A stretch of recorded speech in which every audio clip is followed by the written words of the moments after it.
Hello, BookTube. I've got some mail for you today on a bright, sunny day that is actually warm. It's actually warm.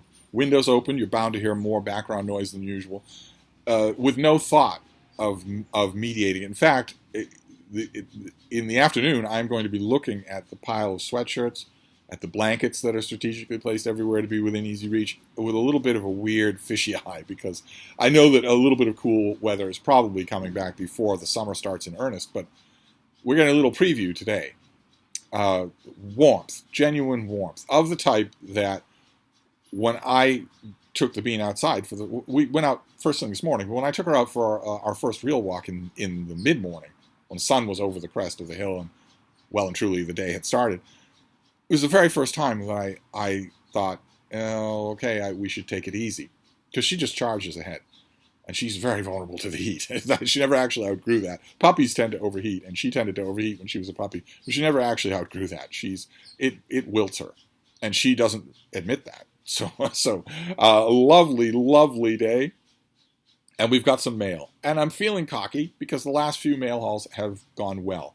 I'm feeling a little extra cocky this time around because the contentious thing that I want to say, I'm going to get out of the way at the beginning, and it has nothing to do with the mail. It's a periodical. I got this in the mail, the New Yorker. That is a courtroom sketch of Donald Trump being indicted on 34 felony counts in a New York courtroom, about which he has subsequently said that people, when they were processing him, were crying and begging, sir, please forgive me, because he just can't stop with the delusions. He just can't. And this issue has some potentially interesting things in it. There's a long book review by Anthony Lane about fatigue. There's a piece by Casey Sepp, or Chep, however you say her name, about Charles Portis, that Library of America collection of Charles Portis. But there's also a long Anthony Lane piece on fatigue that I would be curious to read. I'm not going to read it, because I don't have any assurances from the New Yorker or from Lane or from anybody else that I won't be invested in his review 1,000 words in when suddenly he starts writing about him masturbating. He did that. He caught me by surprise doing that. It's never going to happen again. I don't give a writer a second chance to do that. The second chance I want is for them to be fired publicly and maybe get a job at the Brooklyn County Shopper 10 years from then. And their first piece is an open apology. I have learned the error of my ways. Instead of constantly recycling creatures like Anthony Lane or Jeffrey Toobin, instead of constantly recycling them, I would like to read that piece. Anthony Lane is a good prose stylist. I have a collection of his reviews from before he worked in Casual Mentions of him masturbating to his own fantasies about children's characters. Now that I know that he will do that and not be reprimanded for it, I'm not going to read him anymore. But there is something else that I want to read here, and it is a little contentious. So we'll get it out of the way, and we'll move on to the mail. There was a piece in an earlier issue of the New Yorker about Ozempic, which I'm sure you have seen those stupid commercials online for it. They're everywhere, absolutely everywhere. And the reason they're everywhere is because they're being pushed by Big Pharma, because they are the ultimate American over-the-counter medication, or prescription medication. In other words, they're anti-obesity. They're anti-obesity pills. They don't work. They've never been vetted by a scientist who isn't wholly owned by Big Pharma, by the manufacturers of Ozempic itself. They don't work. It's snake oil. But it's guaranteed to do a multi-billion-dollar business in America where everyone is overweight. And I read that article and I thought, this is pretty good for New Yorker reportage, but I know what someone's going to write in and say. And sure enough, someone did. So I want to read that to you, so that you get, I guess, the other side of the story. There are two sides to every story. This is a writer writing in from California. As a fat person dedicated to the cause of fat liberation, that's the word the writer uses, who has followed media coverage of Ozempic closely, I found the article to be the most nuanced one I have read. But I wish the author had included the voices of fat people who are happy, healthy, not seeking thinness, and fighting for fat acceptance. We are the real experts on fatness as a social category subject to bigotry and bias. To borrow a phrase from the disability justice community, there should be, quote, no conversations about us without us. It's disappointing that a writer and a magazine I respect so much have missed an opportunity to tell a fuller version of this story. And I wanted to read you that article because it is false. That letter is lying. that letter is false on a couple of different points. The main one being when the writer says that fat people are healthy, happy, and not seeking thinness. I can't get inside the head of every person who is morbidly obese. In other words, 100 pounds or more over their index weight for their height and age. In other words, carrying around the weight of an entire other person with you. I can't get inside the head of everyone who is morbidly obese. It's a huge percentage of the American population now, hence the popularity of quack medicine like Ozempic. But I can't get inside their heads, but I guarantee you beyond a shadow of a doubt that every single person in that category, including the author of this letter, this lying, deceitful letter, if they were presented with a magical enchantment, that I'm going to snap my fingers and you're going to be 145 pounds or 160 pounds, whatever it is for your weight, for your height and your age. I'm just going to snap my fingers and it's going to happen that way. I guarantee you unconditionally that every single person, including the author of this letter, would take that spell. So I don't know what this business is about happy and not seeking thinness. Not seeking thinness is just a bald lie. But the worst lie here is the healthy part. That is the quote healthy at all sizes social justice movement. That is demonstrably false. That is simply factually false. Carrying around that much extra lard on your person is unhealthy. Anyone who actually knows anything about medical health will tell you that. There is no way to be 100 pounds overweight and healthy. There is no way to do that. Being 100 pounds overweight is unhealthy. There is no such thing as a coronary disease community that says, well, yes, you've got a crippling coronary disease, but you're still happy and healthy. You're not wanting to be cardio healthy. That is nonsense. Absolute nonsense. And obviously dangerous. If an 18-year-old or a 20-year-old who's struggling with weight issues in high school or college reads a letter like this and thinks, well, this person, they're saying they're fat and that therefore they're an expert. They're saying that they're perfectly healthy at 320 pounds and not seeking to be thin. That is simply delusion. If it's not a lie, then it's simply delusion. Who knows how many people, especially in America, are looking at crap like that and thinking, well, then I guess I don't have to worry. I don't really like exercising or minding the portions of my meals, and now I guess I don't have to, because you can be 100 pounds overweight and still be healthy. That isn't true. That isn't true. And the other problem with the letter flows from that, which is that if you are saying that you can be overweight, you can be, as the writer of the letter himself describes himself, as fat. If you can be fat and still say that you're healthy, then you absolutely shouldn't be involved in conversations about fat health. No conversations about us without us? Well, if you're delusional, then I don't want your input on any subject, whether it's healthy at any weight or anything else. If you're delusional, you need psychological help before I want your input on any subject, especially a public health subject that afflicts more and more Americans every year, including lots of young people. The indexes of young people under the age of 15, who are morbidly obese, are through the roof in America. Partly, not entirely, I'm not meaning to scapegoat anybody, but partly because of this what is it, fat liberation movement? No, it's got you in shackles. Your poor life choices and your lazy habits have got you in shackles, but you don't need to be liberated. You don't need to be liberated. What you need to do is control yourself. And that is absolute anathema in 21st century America. That is the worst thing you can tell someone to do. So I just wanted to, I don't know how many of you take the New Yorker. I wish that I could put it in a billboard over Manhattan. That is simply a lie. And any doctor who has not been co-opted by social justice insanity from blue check marks on Twitter will tell you that being fat is not healthy. It's bad for your joints. It's bad for your muscles. It's bad for your tendons. It's bad for your heart. It's bad for everything. Any doctor who has not been co-opted by a far-left weirdo ideology will tell you that. So I thought I would add as a counterpoint that the writer of that first letter is delusional. There's no such thing as being fat and healthy. Fat is a health problem. Okay, one of the biggest health problems in America today. Anyway, there's the rant. See, and that had nothing to do with the book. So now we'll move on. To the books where we will behave ourselves. Right, Bean? We're going to behave ourselves. Oh, you're so pretty. You're so pretty. Oh, you're so pretty. Oh. She went to the vet for a little hot spot problem that she was having in the nether regions.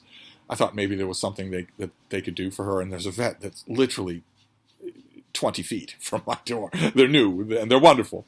And how could I resist, having a vet 20 feet from ordinarily I would just, hotspots go away. But it was bothering her. And since it was bothering her and since the vet was literally 20 feet away, I took her there. Turns out advancements have been made in ordinary clinical care for dog medicine that I had not been aware of at all. I don't over-medicate my dogs. I don't over-doctor my dogs. Dogs are usually pretty good, unless they have an actual medical problem. My pointer, my poor Malin Moore, had out-of-control allergies. If I hadn't medicated her, her life would have been agony. Every minute of every day would have been agony. But most dogs, that kind of set it and forget it. Most of them are, until they get older. But it was bothering her, and they were right nearby, and they gave her a wonder medication, something that just... It fixed the problem in an hour, and it's kept it fixed for a year. So I haven't needed to worry about it. I haven't needed to, put her on a regimen of that stuff or whatever. I forget even what it was called. But the occasion for that visit was also the occasion for a physical. I knew that my baby wasn't going to like that.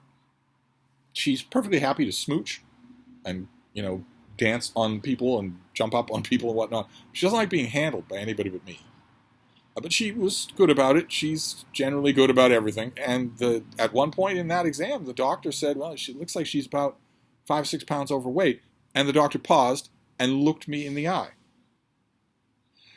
And I didn't need that look interpreted, and the doctor didn't need to elaborate. The import of that was that being overweight is unhealthy. Anyway, let's move on to the books. My point is made. Let's see what we have here. Oh boy, wonderful. Okay, do I have a sheet for this? No, I don't. All right, this comes out in July.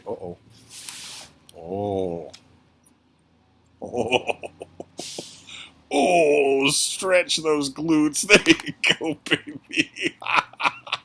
Now, one of you sent me an email the other day and said, if there's Frieda yoga in the video, please note it in the title, because some of your videos, I can't watch all your videos. Some of your videos I don't watch, but I don't want to miss any Frieda yoga. I will try to remember that, to put that in the title here. But anyway, this comes out in July. This is by Karen Pynchon, and it is called Kings of Their Own Ocean, Tuna, Obsession, and the Future of Our Seas.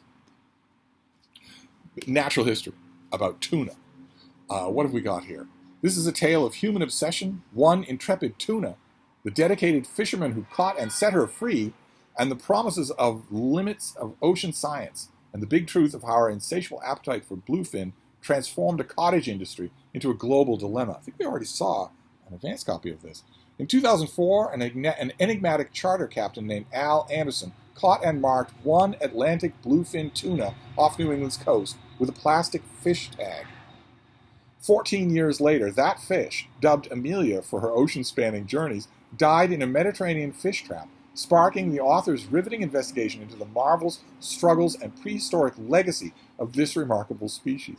Can you imagine? Tagged off the coast of New England, died in a fish trap years later in the Mediterranean.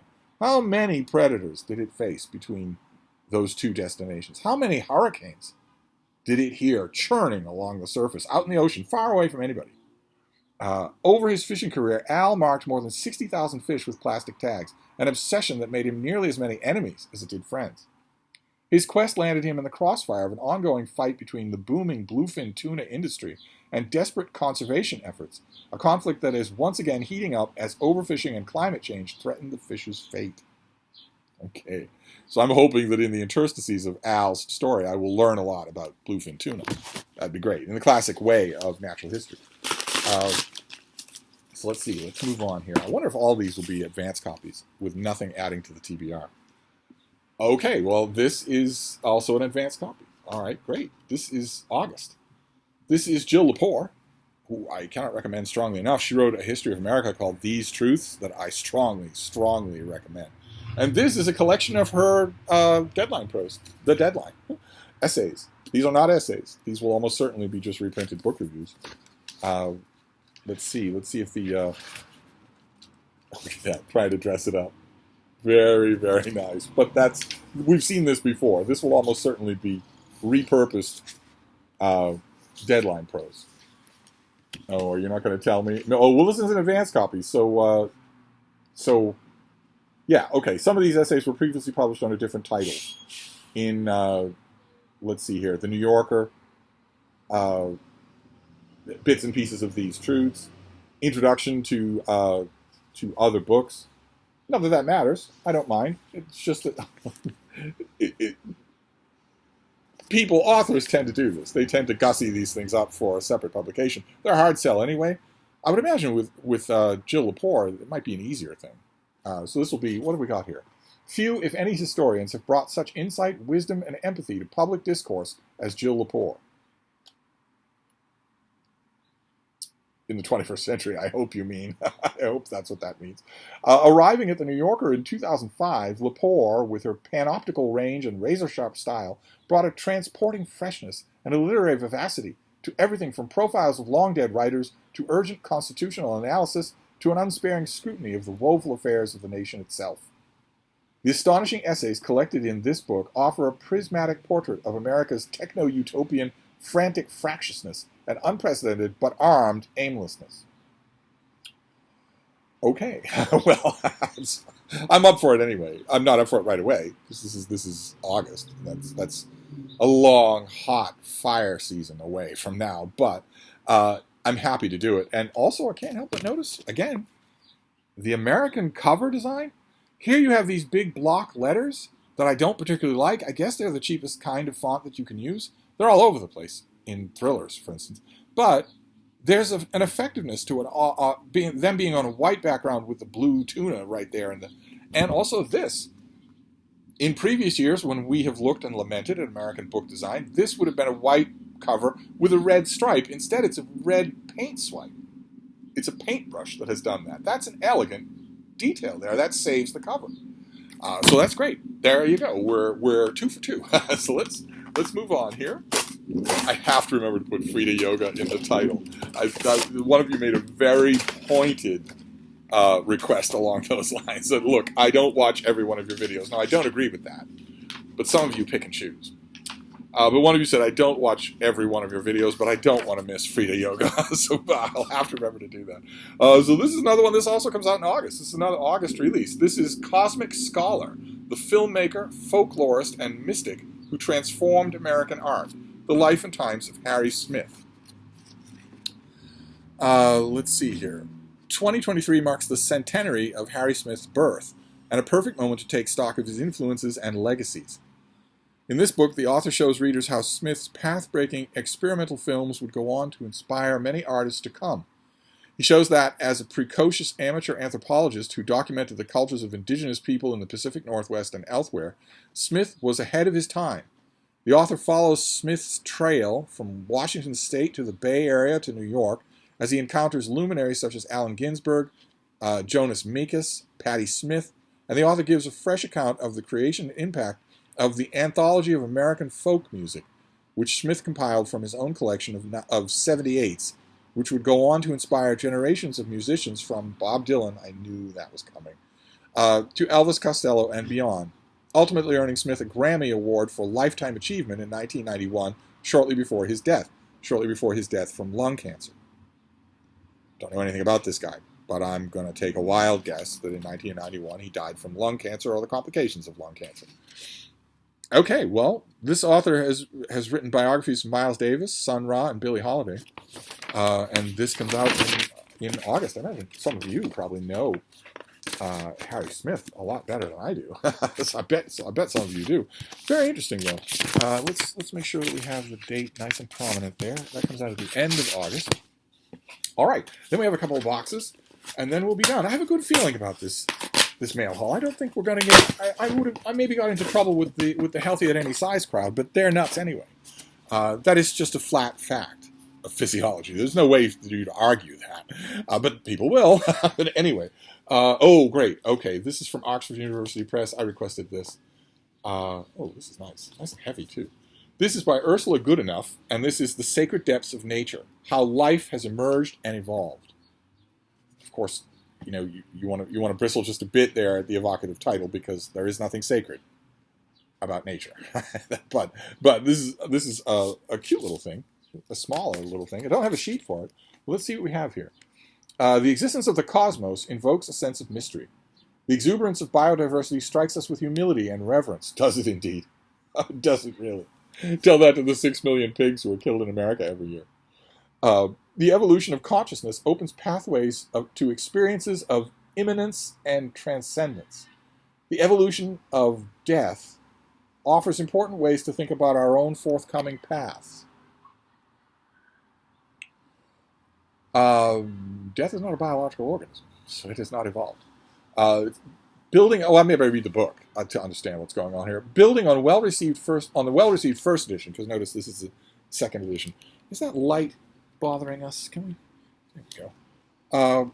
Building on the well-received first edition, but extensively updated and revised to expand and deepen science-based accounts of the avenues they offer to an immersion in the sacred. This book presents an accessible and engaging account of our science-based understanding of nature, with a focus on planetary life, and suggests ways that this account can elicit abiding and enriching non-theistic spiritual responses, generating a religious naturalist orientation. Generally speaking, if you feel compelled to say, what was it again? Science-based, twice in one sentence, that is because you are aware on some subliminal level that what you're going to be talking about is mostly spiritualist woo. But maybe the book will not be.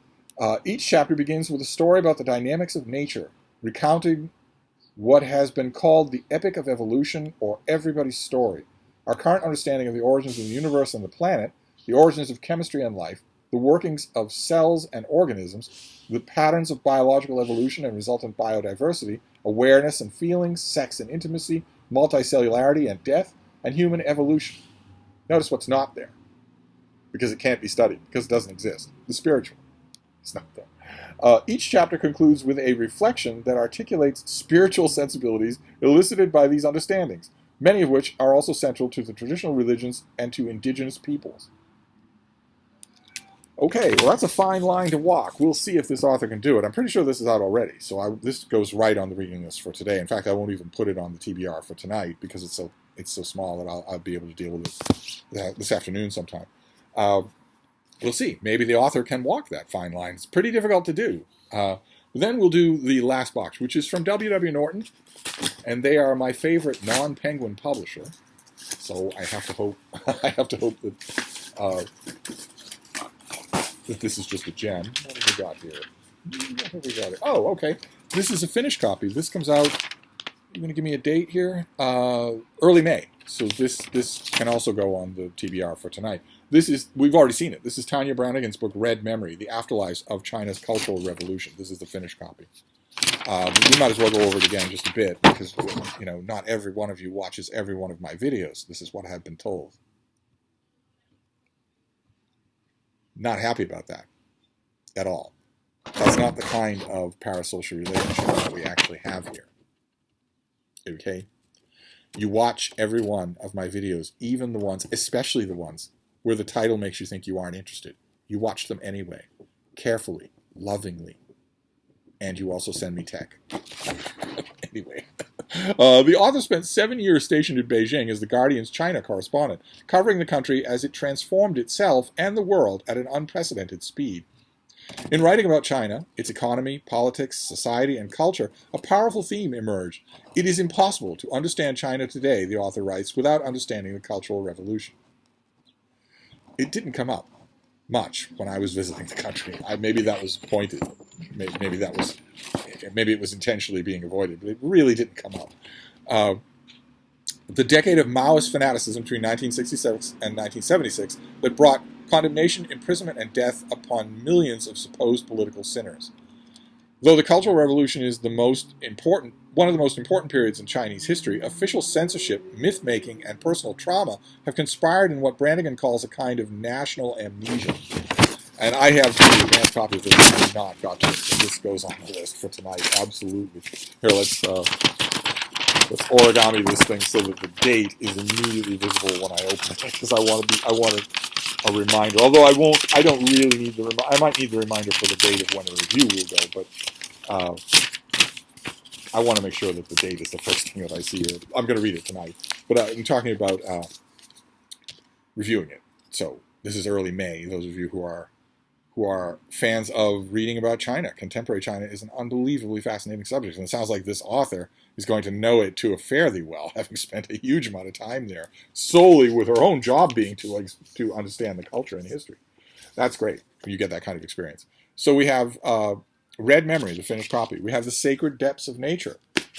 Non-overlapping magisterium?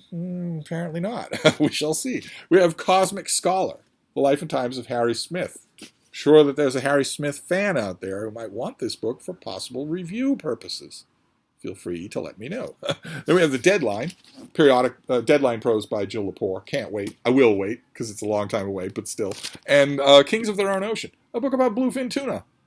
I absolutely love my job. So that's the mail for today, and we sailed through it. That was no problem at all. That was easy. It's simple.